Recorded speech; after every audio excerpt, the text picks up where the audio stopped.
Hello! In this video I will show you how to change search engine into custom one on Samsung Galaxy Tab S10 Plus.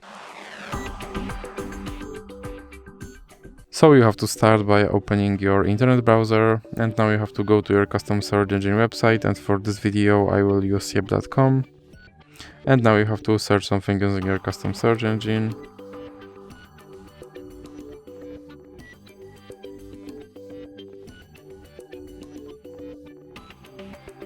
Now click on the three dots icon and go to settings, then click on search engine, and in recently visited you should have yep.com option now, so you can select that and then you can click back.